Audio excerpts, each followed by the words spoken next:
हरे कृष्णा। तर आज आपण भगवद्गीतेचा पहिला अध्याय जो आहे तो सारांश रूपात बघूया। या अध्यायाचं नाव काय आहे? अर्जुन विषाद योग। साधारणपणे आपण योग शब्दाचा अर्थ पाहिला तर काय अर्थ होतो? योग म्हणजे काय? प्राणायाम करणे, योगासनं करणे। याचा उद्देश काय? शांती मिळवणे, समाधान मिळवणे, आनंद मिळवणे। पण इथं अर्जुन विषाद योग असा शब्द वापरलाय।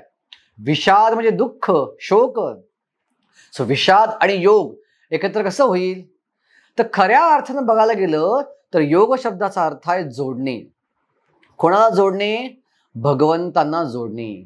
सो जे शास्त्रात योग सांगितले आहेत, ध्यान योग, अष्टांग योग, ज्ञान योग, कर्मयोग, याचा अर्थ काय? कर्माच्या माध्यमातनं भगवंताशी जोडले जा, ध्यानाच्या माध्यमातनं भगवंताशी जोडले जा, ज्ञानाच्या माध्यमातनं भगवंताशी जोडले जा। इथं अर्जुन विषाद योग म्हणजे काय? अर्जुन आपल्या दुःखाद्वारे, आपल्या शोकाद्वारे भगवंताशी जोडला जाणार आहे, म्हणून अर्जुन विषाद योग असं या अध्यायाचं नाव पडलं आहे। भगवद्गीतेची सुरुवात खूप सुंदर प्रकारे होती। सुरुवातीचा श्लोक जो भगवद्गीतेचा आहे त्यामध्येच भगवंत एका बद्ध जीवाची मानसिकता सांगतात। कशी सुरुवात होती भगवद्गीतेची? तर धृतराष्ट्र जे कौरवांचे वडील आहेत, एका प्रकारे पांडवांचेही वडील आहेत, असे धृतराष्ट्र संजयला, आपल्या सारथ्याला, आपल्या सेवकाला प्रश्न विचारतायत। धर्मक्षेत्रे कुरुक्षेत्रे समवेतायुत्सवा मामका पांडवाश्चैव किम कुर्वत संजया। की माझी मुलं मामका आणि पांडवा, पंडूची मुलं, ही दोघं या धर्मक्षेत्रावर, या कुरुक्षेत्रावर काय करीत आहेत? आता वास्तविक पैकी धृतराष्ट्राला माहिती होतं की दोघं युद्ध करायला समोर समोर ठाकलेले आहेत, तरी पण धृतराष्ट्राचा प्रश्न विचारतोय। याचं मागचं कारण काय आहे? तर प्रमुख कारण आहे, कुरुक्षेत्र जी भूमी आहे ही धर्मभूमी आहे, याला धर्मक्षेत्र म्हणले। का बरं? या भूमीवरती अनेक अनेक धार्मिक कार्य झालेली आहेत, अनेक देवतांनी यज्ञ केलेले आहेत, आणि प्रत्यक्ष भगवान श्रीकृष्णांनी एकदा सूर्यग्रहण लागलं असताना सगळ्या द्वारकावासींना आणून तिथे यज्ञ केला होता, म्हणून धर्मक्षेत्र म्हणलंय। साहजिकच असं धर्मक्षेत्र जे आहे हे धार्मिक लोकांना फायदेशीर ठरेल, आणि पांडव धार्मिक होते आणि कौरव अधार्मिक होते, आणि त्यामुळे भीती वाटते धृतराष्ट्राला की हे धर्मक्षेत्र कुरुक्षेत्र नावाने ओळखलं जातं हे पांडवांना सहाय्य करेल। तेव्हा माझी मुलं नक्की काय करतायत, युद्ध करतायत का नाहीत, असा प्रश्न त्याच्या मनामध्ये पडलाय, म्हणून तो शब्द वापरतोय धर्मक्षेत्रे। दुसरा शब्द या श्लोकामध्ये येतो मामका आणि पांडवा, माझं आणि तुझं, ह्याला म्हणतात द्वंद्व।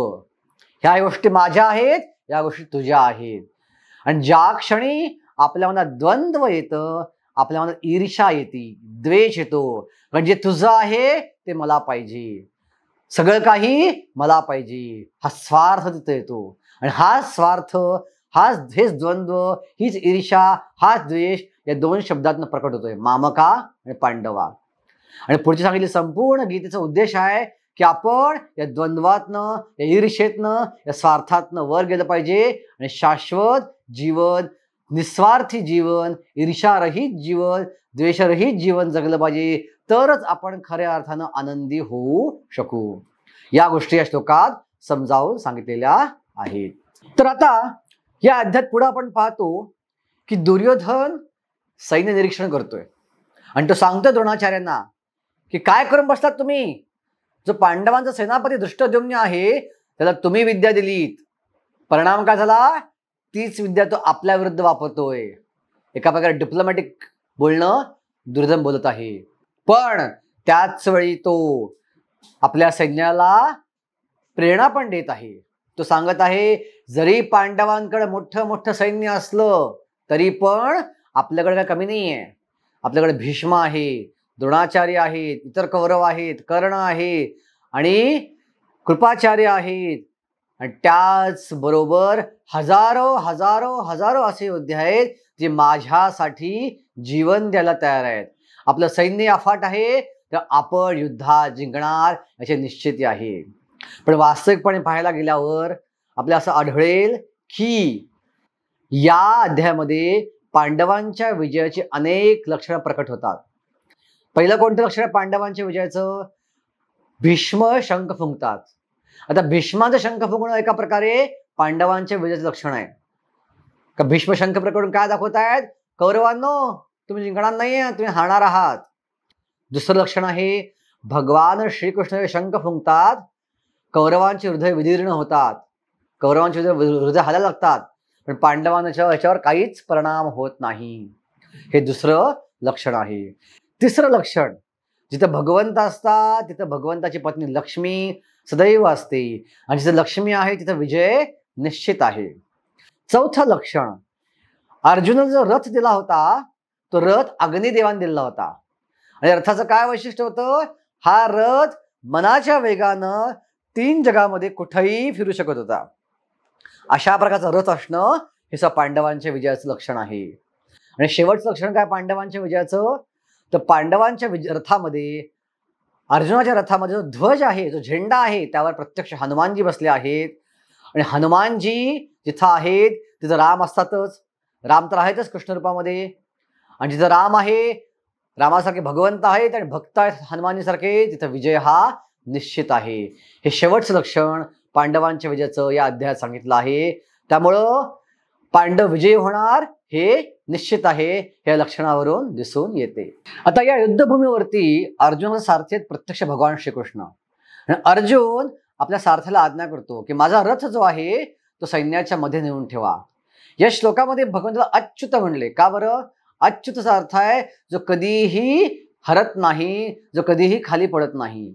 का भगवंत जरी अर्जुनाचे सारथी असले तरी पण ते भगवंत आहेत, आपल्या भगवत पदापासून कधी खाली आलेले नाहीयेत, म्हणून अच्युत शब्दानं उच्चारला आहे. तसंच जरी ते भगवंत असले तरी पण ते आपल्या भक्ताची इच्छा पूर्ण करण्यामध्ये कधीही कमी पडत नाहीत, म्हणूनही भगवंतांना अच्युत शब्दनी उच्चारलेला आहे.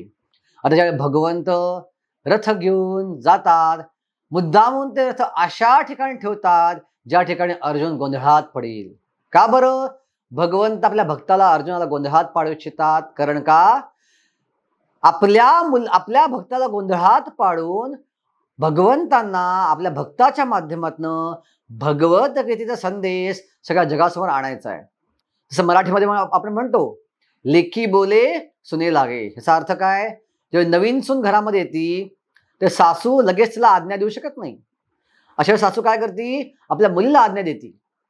उदाहरणार्थ, सुनबाई सकाळी लवकर उठत नसेल, तिला डायरेक्ट सांगायचं सकाळी लवकर उठ. अशा वेळी सासू काय करते? आपल्या लेकीला बोलती, काय ग सकाळी लवकर उठायचं कळत नाही का तुला? आणि ह्या ऐकून सुनबाईला कळतं, ओ हो हो हो हो, मलाही सकाळी लवकर उठलं पाहिजे.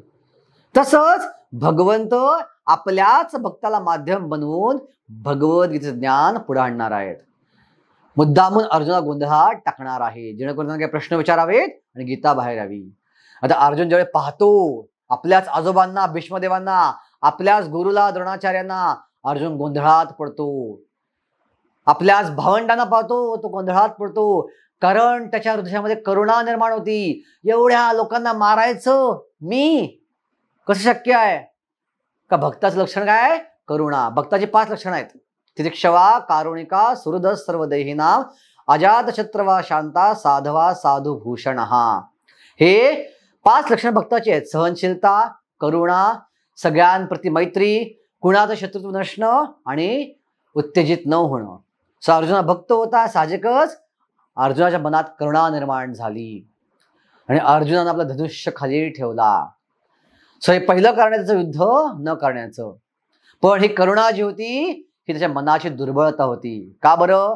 कारण का करुणेच्या नावाखाली अर्जुन आपल्या कर्तव्यापासून मागं चालला होता. जो कोणी आपलं कर्तव्य सोडून देतो तो दुर्बळ घटक समजला जातो. अर्जुन आपली दुर्बलता प्रकट करतोय धनुष्य खाली ठेवून. ही करुणा भौतिक स्वरूपाची करुणा आहे, शाश्वत आत्म्याप्रती करुणा नाही. दुसरं लक्षण आहे अर्जुनाचं युद्ध न करण्याचं, ते म्हणजे पापाची भीती. अर्जुनाला वाटतंय की मी जर एवढ्या लोकांना मारलं तर मला पाप लागेल आणि अशा पाप घेऊन मी आनंद भोगू शकणार नाही, मला नरकात दुःख भोगावे लागतील. मला कुठल्या प्रकारे पाप भोगायची इच्छा नाहीये, म्हणून मी युद्ध करणार नाही. तिसरं कारण आहे अर्जुनाचं युद्ध न करण्याचं, ते म्हणजे अर्जुनाला भीती वाटते की माझा आनंद निघून जाईल. तर तुम्हाला प्रश्न पडेल, युद्ध जिंकल्यावर आनंद निघून कसं जाईल? अर्जुन युद्ध केलं आणि जिंकलं तर तो राजा बनेल, राज्याचं ऐश्वर्य भोगेल, मग त्याला आनंद कसा मिळणार नाही? पण इथं कारण अर्जुन असं देतो की उदाहरणार्थ समजा तुमचा एखादा मुलगा किंवा मुलगी 10वीत पहिला आली किंवा पहिला आला आणि घरामध्ये आला, त्याची इच्छा आहे आपल्या वडिलांनी कौतुक करावं, आईनं कौतुक करावं, बहिणीनं भावानं कौतुक करावं, पण घरात येऊन पाहतो घरात कोणच नाहीये. त्यामुळे त्याला आनंद अजिबात होणार नाही, जरी पहिला नंबर आला बोर्डामध्ये. अर्जुन हाच विचार करतोय, मी त्यांना मारलं आणि राज्य प्राप्त केलं तर माझा आनंद व्यक्त कोणावर करू? मला आनंद व्यक्त करण्यासाठी कौरव पाहिजेत, ते जर नसतील तर मला आनंद होणार नाही, म्हणून मी युद्धच करत नाही. हे अर्जुनाचं तिसरं कारण आहे युद्ध न करण्याचं. आता आपण चौथं कारण पाहू. हे कारण थोडंसं गहन आहे. अर्जुन काय विचार करतोय, मी जर हजार लोकांना मारलं, त्यांच्या हजारो स्त्रिया ज्या आहेत त्या विधवा होतील. साहजिकच या स्त्रियांचा उपभोग जो आहे तो समाजातील दुष्ट प्रवृत्तीची लोक घेतील आणि त्यातनं जी संतती निर्माण होईल ती वर्णसंकर असेल. वर्णसंकर म्हणजे अनावश्यक संतती. ही संतती अधार्मिक असेल, कारण का ज्या भावनेनं आपण संभोग क्रिया करतो त्या प्रकारचा आत्मा स्त्रीच्या शरीरामध्ये आकर्षित होतो आणि मुलगा जन्म घेतो किंवा मुलगी जन्म घेते. सो जन्म देणं हे खूप मोठं विज्ञान आहे, ह्याच्यामागे आत्म्याचं विज्ञान आहे किंवा भौतिक पदार्थ विज्ञान ह्याच्यामागं नाहीये. म्हणून पूर्वीच्या काळी ही क्रिया यज्ञ मानली जायची, पवित्र कार्य मानलं जायचं, कारण का पवित्र प्रकारचा आत्माला आपण शरीर द्यायचा प्रयत्न करतो, पवित्र जीवाला आपण आपल्या गर्भाद्वारे आपण जीवनदान देत असतो, त्याला मनुष्य शरीर आपण देत असतो. आता या स्त्रियांचा उपभोग घेतल्यावर जी संतती निर्माण होईल ती अधार्मिक असेल. असे अधार्मिक लोक श्राद्धदान पिंडदान करणार नाहीत, तेव्हा जे वृद्ध लोक मरतील त्यांचे आत्मे प्रेत स्वरूपात भटकत राहतील. तर जोपर्यंत श्राद्ध केलं जात नाही, आत्म्याला प्रेत स्वरूपाचं शरीर जे आहे ते यमराजापर्यंत पोचत नाही आणि यमराजावर ज्याद्वारे त्याला पुढचं शरीर प्रदान केलं जात नाही. आणि त्यामुळं मनुष्य जीवनाचं उद्दिष्ट जे आहे की शाश्वत जीवन प्राप्त करणं आणि त्यासाठीच या धर्माची स्थापना केली गेली आहे. हे कार्य थांबून जाईल आणि सगळा समाज अधर्मी होईल, सगळ्या समाजात स्वैराचार माजेल आणि हे केवळ कशामुळे होईल? माझ्या एकट्याचे युद्ध करण्यामुळं. म्हणून हे श्रीकृष्णा, हे भगवंता, मला युद्ध करायची अजिबात इच्छा नाही, असा विचार करून अर्जुनाचे हात थरथर लागतात. धनुष्य खाली पाडून अर्जुन रथामध्ये खाली बसून शोकाकुल होतो. आणि अशा प्रकारे आपला पहिला अध्याय इथं संपतो. हरे कृष्णा.